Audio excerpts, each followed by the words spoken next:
Welcome to Washington Hospital Today, the program dedicated to sharing timely information about the community hospital that's been taking care of Washington Township Healthcare District residents since it opened in 1958.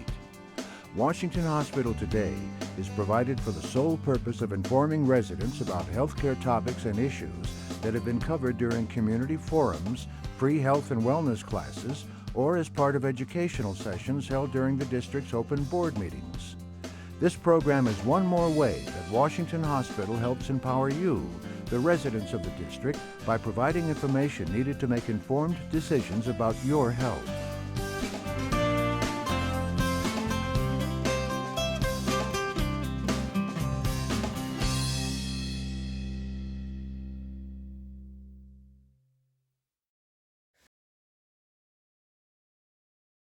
Today's presenter is Dr. Jason Van Tassel. Dr. Jason Van Tassel is a San Diego native and attended San Diego State University, graduating with honors with a Bachelor of Science in Biology. Dr. Van Tassel attended Georgetown University School of Medicine, located in Washington, D.C. He graduated with honors in 1997, being admitted to the Alpha Omega Alpha Honor Society. He was then accepted into the Head and Neck Surgery Residency program at the University of Arkansas for Medical Sciences. Upon completion of his residency, he joined the faculty at the University of California, Irvine in the Department of Facial, Plastic, and Reconstructive Surgery, completing a fellowship in 2003. He is currently board certified in ear, nose, and throat and facial, plastic, and reconstructive surgery. Dr. Van Tassel practices medicine at Washington Township Medical Foundation in Fremont. I'm just going to go through a couple things with you guys today. I'm going to try to keep it simple and make it a talk that I think that would benefit the layperson as well as people whom are in medicine. My practice isn't a static practice. It has evolved quite a bit since I first got out of my residency. And what I do now looks nothing like what I did 10 years ago in terms of the surgeries that I do and the approaches that I take to obstructive sleep apnea. So with that, just a little introduction, what is OSA, or obstructive sleep apnea? And as most of you know, it's basically a cessation of breathing with respiratory effort that lasts greater than 10 seconds. There are a couple of subtypes. There's obstructive apnea, there's obstructive hypopnea. And hypopnea is a little bit less severe. It's where you sort of breathe a lot less than you normally would with a decreased airflow of greater than 70%. And then any decrease in saturations. And so the way that we sort of figure out, well, how bad is my sleep apnea, doc? What's it going to be? Is we add the apneas and the hypopneas together and we get a calculation. It's called an index. And we get this from a sleep study that's performed either at home or in a sleep lab. Okay? So in terms of the significance of sleep apnea, it's considered mild, moderate, and severe. Patients with mild apnea are patients whom have a respiratory distress index. That is, they stop breathing or their breathing slows down between 5 and 15 times an hour. Moderate is 15 to 25, and really anything above 25 is considered severe apnea. Normal, at one time when I first graduated from my residency, was considered less than 10. And then they revised it because they found that it does actually have significant health benefits when you have mild sleep apnea. So who's got it? About 40 million people in America have it. 40 million people in the United States have a chronic sleep disorder. 20 million have it sometimes. And so the sleep disordered breathing group is snoring and sleep apnea. About a quarter of the population that are males have it. 9% of females have it. And then in patients with significant sleep apnea, about 10% of males have it, and 2% of females. The implication is that if you leave sleep apnea untreated, today, tomorrow, next week, next month, nothing's probably going to happen to you. And so this is one of the tricky things about sleep apnea. It's kind of like smoking was back in the 1970s. It's like, well, You know, the cigarette isn't going to kill me today. The cigarette isn't going to kill me tomorrow. But in 20 years, it's going to have a pretty significant impact on your health with regards to COPD or lung cancer. And the same applies here to sleep apnea. Patients with severe sleep apnea, I'll just whip out my handy-dandy laser pointer here, over 15 years of follow-up, which, as all of us know, really isn't that long these days. This 15 years can go by pretty fast. The survival is pretty significantly diminished in untreated sleep apnea. Patients with normal sleep have some mortality. Mild to moderate sleep apnea have more, but the really dramatic difference is seen in patients who have severe sleep apnea. And that usually takes two forms. One is the heart attack, and the other is a stroke. So there's a study that this guy did a number of years ago, and he looked at about 100 patients who had a sleep study. And he followed them for 5 years. And so in the patients that had sleep apnea, 46% of them died.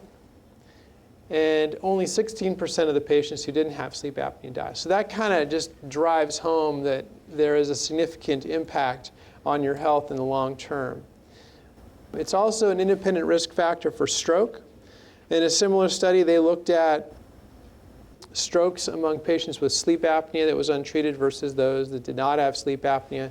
And in the study of 128 patients, 62.5% of them with an apnea hypopnea index of greater than 10 had strokes over the time that they followed these patients. So it's pretty significant. In terms of the symptoms that people have when they have sleep apnea, the most common complaint among adults is fatigue. Sometimes you'll see morning headaches, irritability, short-term memory loss, intellectual deteriorations, temperamental behavior, job performance problems, dry mouth, impotence, and then mouth breathing. The sites of obstructions are many. The principal area of obstruction is typically in the back of the throat, and this is where most treatment has sought over the history of surgery and non-surgical approaches to sort of address this area of the tongue, the palate, and the uvula. This is the area where there's a confluence of obstruction that prevents air from getting through when you're asleep. When you're upright during the daytime, you have good physiologic muscular tone, you're awake, you're moving around, and so the breathing is usually not a problem in the daytime. But at night, when you're relaxed, and especially when you're on your back, which is probably the worst way you can sleep when you have sleep apnea, all the tissues kind of crowd the back of your pharynx back here and cause obstruction. The body overcomes that obstruction because your body's not going to let you die. But what it requires to overcome that obstruction is basically you have to wake up. And you have to release a lot of chemicals in your bloodstream in order to make that happen. Epinephrine, norepinephrine, all the things that are bad when your brain and your heart are deprived of oxygen because it makes your heart beat harder and faster. And it's like having already run a 100-yard dash and then expecting it to do it again. And that's why there's a predisposition to have heart attacks when you have obstructive sleep apnea. But the areas in question are the nose, which is, if it's obstructed, can certainly cause snoring and can contribute to sleep apnea. Soft palate, which is probably one of the most common areas. The base of tongue and the airway, this is an evolving area of medicine. Well, I didn't finish my training that long ago, but during one of the last years of my residency, this is probably around the year 2000, we still thought that tongue-based obstruction and hyoid or upper airway obstruction only represented 1% of obstructive sleep apnea. And we found that it may represent up to 50%. And a lot of this had to do with the fact that we didn't really have anything to treat it. Okay? The techniques for treating hypopharyngeal, this tongue-based lower airway stuff, really didn't come about and become popularized until after probably the mid-90s to the early 2000s. This is just another depiction of normal breathing during sleep as opposed to obstructed breathing during sleep. Okay? There's a bunch of testing that we do to determine the level of obstruction. And this is more of a slide that is for residents that I sometimes teach. But when you look at a physical examination, you can see a lot of things. Just for orientation, this is the tongue, this is the uvula, this is basically the McDonald sign. These are the tonsils in the back of your throat. And obviously, these tonsils are big. This patient's palate isn't particularly long, but the uvula is not particularly long either. But in this case, the obstruction is caused by the tonsils. And we'll see a couple other examples today. But tonsil size has a lot to do with obstruction, and that is why kids very often have obstructive sleep apnea, because they have very large tonsils, and they either get them out when they're kids, or they slowly shrink when they're an adult, so it doesn't cause as much problem. But when you look at other issues, you can also look at tongue position, and this is a huge thing in sleep apnea because the treatments that involve the palate will work in these patients, but if you do the palate-only procedures in these patients, it won't work. So as the tongue gets bigger, the problems get harder to solve. But we have solutions for them now. This is another example of a patient with just gargantuan tonsils. I think he snored when he was awake. This is a patient with a very long uvula, and it's hard to sort of see it, but the palate goes all the way down past the tongue, and we're pushing the tongue down. And you can just see the uvula sort of plunging down into the throat and the hypopharynx. Sometimes when you look from behind, when you look down at the uvula, you'll see the uvula is so long, they can almost swallow it sometimes. So, and this is another example of a patient. This patient was actually a patient of mine, and that is just one big tongue. So you see a lot of variability, and so one size fits all is not something that you can use when the treatment of sleep apnea, whether you're taking an approach of a medical treatment and medical therapy or approaching patients for surgery. So the majority of what I'm going to be talking about is what I do, is the surgery. But I think it bears in mind that we should probably address the other options too. The one that I left off is the doing nothing, because I would imagine that if you really wanted to do nothing, you wouldn't be here today or be watching this video, whichever forum you're seeing this in.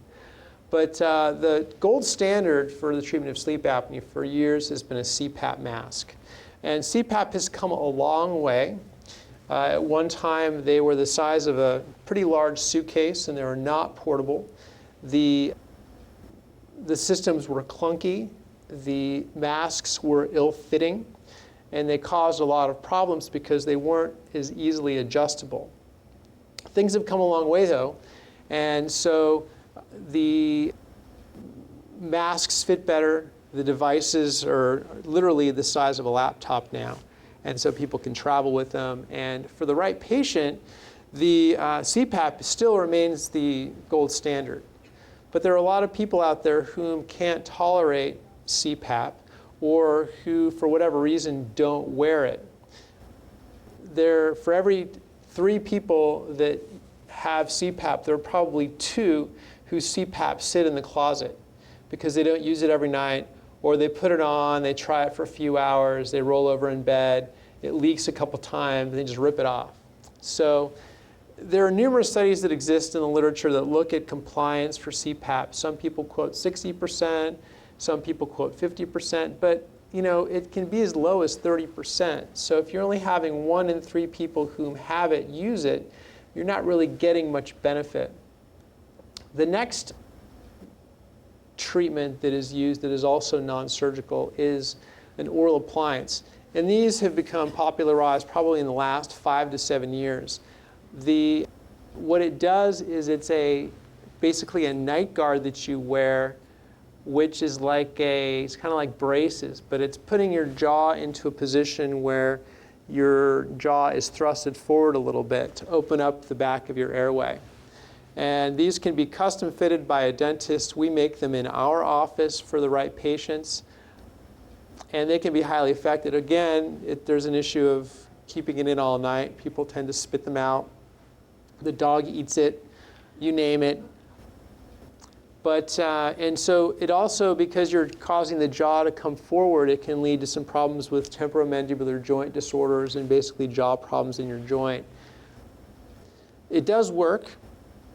This is one that you may have seen online. It's a little bubble that sucks on, you suck it on your tongue and it kind of holds your tongue forward so you can't swallow your tongue. But these are, take a lot of different forms. They're mostly indicated for patients who have mild to moderate sleep apnea, because as you get into the worsening sleep apnea problems, it's just you can't move the jaw forward far enough with these dental appliances. Okay, so these do have a role in the treatment of sleep apnea for patients who don't want to use CPAP or are not interested in surgery. Bringing us to some of the compliance issues with it. About 60% compliance, which is probably better than the CPAP. So it was the opinion of this one doctor that it was worse than surgery because only 60% of the people used it. So, which brings us to what I do, which is the surgical considerations. So when I see a patient who has sleep apnea, we do a pretty thorough evaluation of their structural anatomy of their nose, their throat, and their hypopharynx to sort of figure out what is it that needs to be addressed, what is it that needs to be moved around, what are the considerations here. And I can't specify this enough, but every patient represents a unique problem because there's no airway that is exactly the same. We tailor the procedures to the patients. We have a number of procedures that we can choose from to address the different areas.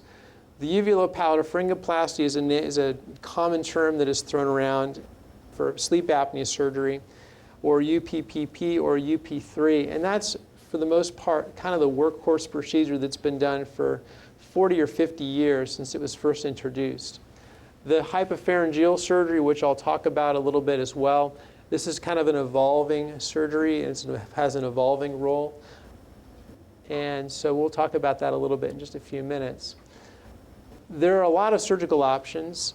Pillar implants are these little implants that you can actually put in the palate that were originally thought to be beneficial for snoring and somewhat for sleep apnea. They've sort of fallen out of favor. The main procedures that I do are the uvulopalatal pharyngoplasty, and I do a variant of that called a lateral pharyngoplasty, and then a couple tongue-based procedures. There you can break the bones in the face, you can saw the jaw and saw the maxilla and move it forward with plates.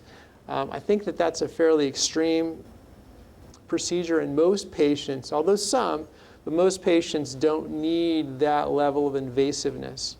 And then the ultimate treatment for sleep apnea is a trach, where you just make an incision in the neck. I probably have 1 or 2 patients in the last 15 years of my practice who's actually said, yeah, doctor, I want a trach, or a patient who's come to me who had already had one for their sleep apnea. They're happier than you would think they would be. But again, that's a pretty extreme measure to take. So in terms of the uvulopalatal pharyngoplasty, which is a common procedure that I perform, whether it's performed alone or in conjunction with other sleep apnea procedures. In general, it's the most common procedure performed for sleep apnea. And the worse the sleep apnea gets, the worse this works alone. So in patients who have severe apnea, you really need to look at other procedures. There are 2 studies that were done, one in 1994 and the other one in 2004, which showed that you can get up to 80% success rate. But you really got to be careful who you choose to do the surgery on. Okay. And what a traditional uvulopalatal pharyngoplasty is where you remove the tonsils and you trim the palate and the uvula, and then you sew it all up.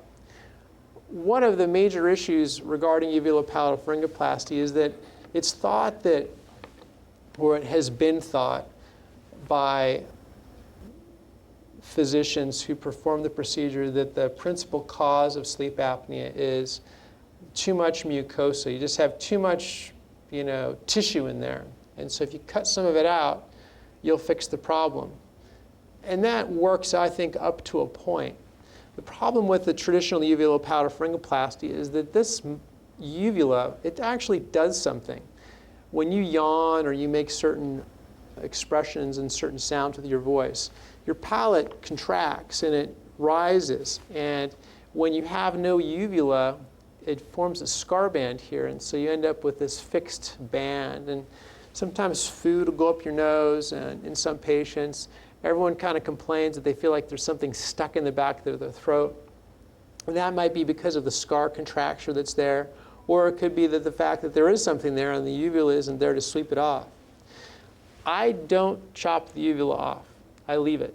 And I'll show you an example of a case that I took pictures of to sort of demonstrate it. This slide is just going back to talking about this Friedman classification, where if you take a patient with this type of an airway or this type of an airway and you do a UP3 on them, they do great.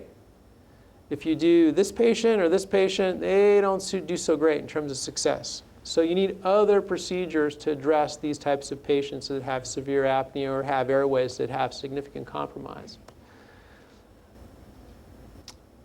What I do in terms of the procedure that I choose to do to achieve the palatal problem, or to correct the palatal problem of sleep apnea, is what's called a lateral pharyngoplasty.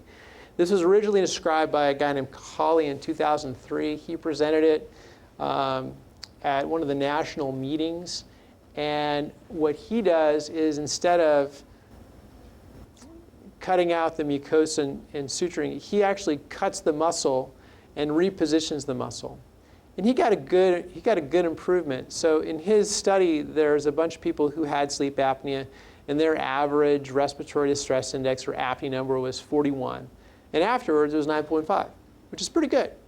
You got to select these patients well, but it does improve things. So I don't do mine this way. I do it slightly differently. My view is that the problem in the throat is dynamic. It's secondary to lax muscles.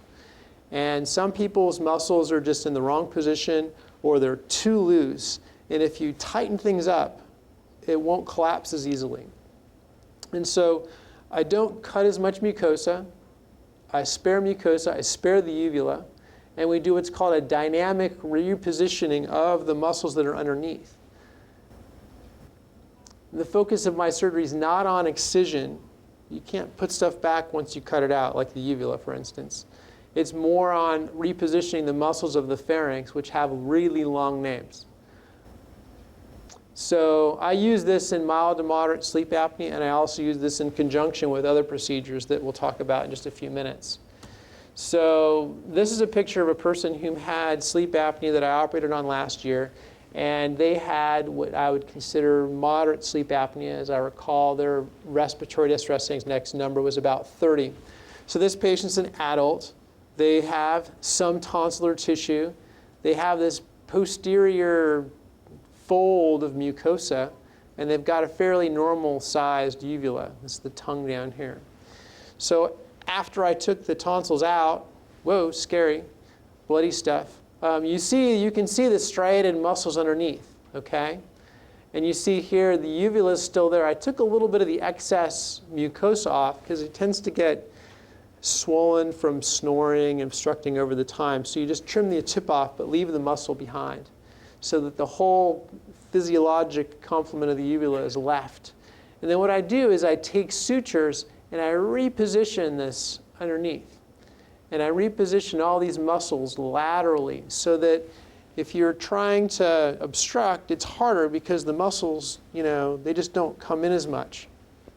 So I do a multi-layer closure of this area, as opposed to most doctors just kind of put the mucosa back together and that's kind of it. And one of the reasons that I started doing this was not because I originally thought it was a muscular problem. What I noticed is that when I just sewed the mucosa, it often tore and was ripped open. So I said, well, let's put another layer of suture in, which was a deviation from what most people do. So I started putting in sutures in underneath to try to see if I could get more of it to hold together. It did hold together better, but what I noticed also is that I could sort of determine where I wanted to put these muscles and sort of help kind of open things up. So as you see, it's a lot wider through here compared to the preoperative state, which is right here. This is the difference between this and this. And this stayed closed. They occasionally still will rip open, but even if they do, the effect is is a lot better, because when they typically, when this incision line opens up, you don't open up both layers. You tend to just open up the top layer. And the muscle, which is the most important part, tends to stay closed. So that's uvulopalatal And then this other part is tongue base and hyoid stuff, which is kind of further down. This has kind of been my baby since about 1985. I was in Los Angeles in practice, and I was at Santa Monica UCLA Hospital doing a surgery on an 80-year-old lady who had had horrific sleep apnea for years. Everybody knew her because you could hear her sleeping in her apartment because the snoring was just heroic. So the representative from the company who sold the tongue-based advancement system that I was using at the time came in and said, hey, you should try this out on a patient. I tried it out. And it worked so well that they thought she had died because she made no noise anymore. And so that had kind of a profound effect on me, in that there was this lady who had really severe sleep apnea. I don't recall specifically how severe her apnea was in terms of her numbers, but she had a cure, and this would have been someone who was not curable without this new technology. And so overall, it is estimated that about 75% of patients who have sleep apnea would probably benefit from some sort of procedure that involves the tongue base or the hypopharynx, which is everything that's kind of back beyond the palate and down into the throat. These areas are hard to get to, though. And so there's a lot of different ways you can do it. You can put little probes in the tongue and shrink the tongue. Some people's tongues are very muscular, like buffalo meat. And when you cook buffalo meat on barbecue, you'll notice it doesn't shrink very much. But if you were to cook like a tri-tip that's very marbled on the barbecue, you'll notice that when it's cooked, it's like half the size you started with. And the same thing applies for the tongue. Some people have fatty tongues, and in those patients, this procedure is actually very effective because you shrink the tongue and increase the volume of the hypopharynx, just like cooking something on the grill. You can also just remove it directly by performing a midline glossectomy. You can take the mandibular bone where the tongue attaches and saw it, and then pull it out and flip it sideways and secure it into place and drag the tongue attachments with it. And that is called a genioglossus advancement. And this is probably the precursor to the tongue-based suspension and the hyoid suspension that I do. You have to saw the jaw and make a hole in the mandible, which theoretically can lead to a weakened jaw because it has a big window in it now. That hasn't really been the case or been really shown in any studies. But to achieve the same thing, you could also just advance the tongue with this tongue-based suspension. I'll kind of give you an idea how that's done. And then hyoid suspension as well. And all these numbers are numbers from different studies. And so as these lower numbers tend to be standalone procedures when they just did this and not with something else. And these higher numbers tend to be studies that were done when they did it in conjunction with a uvulopalatal, okay? So, and this is where my numbers are right here, 78, 82. And I'll show you the actual data that I've collected. Tongue-based suspension, just a quick overview. It's minimally invasive. It takes about 30 minutes to do in the operating room. You're usually there for the uvulopalatal already, or the patient has already had that and has not been effective. When I've done the tongue-based suspension alone, patients say that on a scale of 1 to 10, it's about a 3 in terms of discomfort. These patients, of course, are patients who've previously had a uvulopalatal which is a hard procedure to go through and is very painful. It can be performed in conjunction with the UPP or as a single procedure, usually after they've failed the UP3 alone. Okay? It has an increased success over the UP3 alone, and that's because it's probably the patients weren't candidates just for a UPP alone. The one disadvantage of this tongue-based suspension thing is that the coverage by medical insurance is mixed. It's been around since the mid-90s, but for whatever reason, politics often gets in the way of medicine. And so many carriers, this is changing, but many carriers have considered investigational, so these procedures tend to be hard to get approved. What it is it's an incision that is performed in just a little cut under the chin, and then you deploy these sutures. And these sutures go through the tongue in kind of a special way so that they support the tongue. And the sutures are thick, so it's not just going to like kind of cheese wire through the tongue like it's going through some brie. So that it is able to hold the tongue forward and prevent it from falling back. This is the technology that I use. It's called the Siesta Encore system. And there's another system that's out there that's made by Medtronic that looks a little bit different. I switched to this because this is adjustable.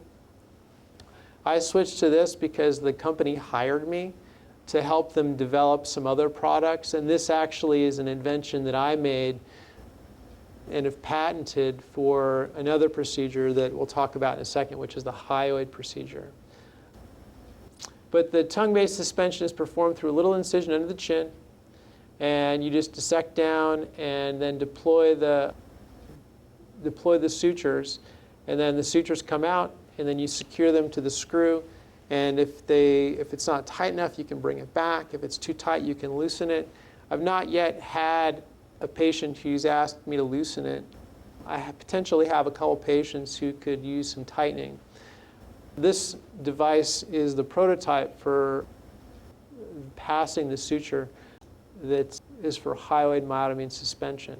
So this brings the tongue base forward so you don't have as crowded of an airway posteriorly when you're sleeping. This gives about an 80% cure rate if you define your cure as a respiratory distress index of less than 20. It's less if you make it so that your RDI is less than 5, but that makes sense. There's some long-term clinical results. This was the classic study that was done. This gentleman, Vincente, is out of Torino, Italy, and did an excellent study looking at patients that had uvulopalatal and tongue-based suspension. And they had a considerable improvement in their pre- and post-operative studies. So preoperatively, they were 52. Post-operatively, their average was 14.1. And so the cure rate was 78%, which is pretty remarkable. Historically, and even today, a lot of people, when you ask them about sleep apnea, they think that surgery for sleep apnea has a success rate that is less than 50%. This is not 50%. This is quite a bit better than 50%. These are some other studies that were done that looked at cure rate, and these were 6 months post-procedure. This study had the longest follow-up. The next procedure is a procedure that has evolved for me over the last 2 years because I couldn't get the tongue-based procedure approved. And it's called a hyoid myotomy and suspension. It's performed the exact same way through the small incision in the neck. And what it does is instead of moving the tongue forward, it moves the hyoid forward. And it just so happens that the tongue attaches to the hyoid. So you're moving that as well. It's also minimally invasive, and it tends to work best in patients with moderate to severe sleep apnea that have a flat epiglottis. So you draw the entire airway forward back here and open up this posterior area by moving this forward, also done through a small incision in the neck. This is just an example of a lot of different configurations of the epiglottis. Some people's epiglottises are flat. Some people's are really rounded. And you see a lot of variation. And this is something that's not been well described or well understood, but we're getting an idea that patients with a flat epiglottis are ones that need the hyoid. And so much like the tongue-based suspension, the hyoid just draws the entire airway anteriorly to open up this posterior channel so patients can breathe and not obstruct while they're sleeping. Oftentimes we'll do the hyoid in conjunction with the tongue-based, done through the same incision, takes a few minutes more. So this is my actual data that I've collected over the last year, and this one patient really stands out and really bothers me because the pre-op and the post-op went the wrong way. But the post-op one, they made her sleep on her back, which is where her symptoms are worse. So we're going to repeat it and let her do a sleep study in the wild, as in at home. And I think that what we'll see is that instead of being up here, it'll be down here. Sleep studies that are performed in laboratories are usually performed under a pretty strict set of parameters. And one of them is that when you're attached to all this equipment, they want you to sleep on your back. And that's because if you sleep on your back, you're going to have less of a tendency to flap back and forth and disturb the equipment and disconnect it. But also what it does is it tends to make your sleep apnea look worse. And so this patient in particular, I think that she was, kept on her back where this is the last place that she should be. She's feeling better. But even in patients with severe sleep apnea, all the way down, this is another one, all the way down, pretty pronounced improvement. So this is data that I'm going to be presenting at the American Academy of Otolaryngology Head and Neck Surgery in the fall. Actually, it is the fall, so next month. It's kind of my warm-up talk. The published evidence with hyoid is about 65%. My experience, and I have about 27 patients whom I performed this on sequentially since I started doing the hyoids last year, is about a 78% reduction. Okay? So if you define the success rate of sleep apnea treatment as being greater than a 50% reduction in the sleep apnea number, the respiratory distress index, and also that the postoperative RDI has to be below 20, you get about a 90% success rate, which is a lot different than what you'd see with just uvulopowder-pharyngoplasty alone or in patients that were studied historically before we really had a good understanding as to what's going on. And this continues to evolve. The techniques that we're doing today will probably look different than what we're going to be doing 10 years from now as we gain a better understanding. In fact, there was just a recent new product that was released by the FDA for use. It was approved by the FDA. It's by a company named Inspire. And it is, in fact, a pacemaker which goes next to one of the nerves in your tongue and stimulates it. And so it turns on that muscle so that it's basically awake at night so you don't sleep. And in their hands, in their studies, they get about a 62% improvement. So I think that they haven't quite yet figured out who the best candidate is and how to market it. So I think that's something that's a little bit further down the road. But for right now, the best bet, in my opinion, without doing anything that's really invasive, such as breaking the jaw and the maxilla and wiring the jaw shut for 3 months, is a combination of a palatal procedure that is not excision-based but is suspension-based, is a dynamic muscle sling surgery, tongue-based suspension, and hyoid myotomy and suspension. So surgery for sleep can be successful. It's not 50-50 proposition, as some would suggest. And often it takes multi-level surgeries. And these multi-level surgeries can be done together. They can be done separately. You've never really burned all your bridges. There's always something else you could try. People tend to do one procedure and give up. But if you're committed to getting your sleep apnea better, it's worthwhile investigating, reinvestigating, and taking second and third looks at things. That is all I have. Everyone, thank you very much.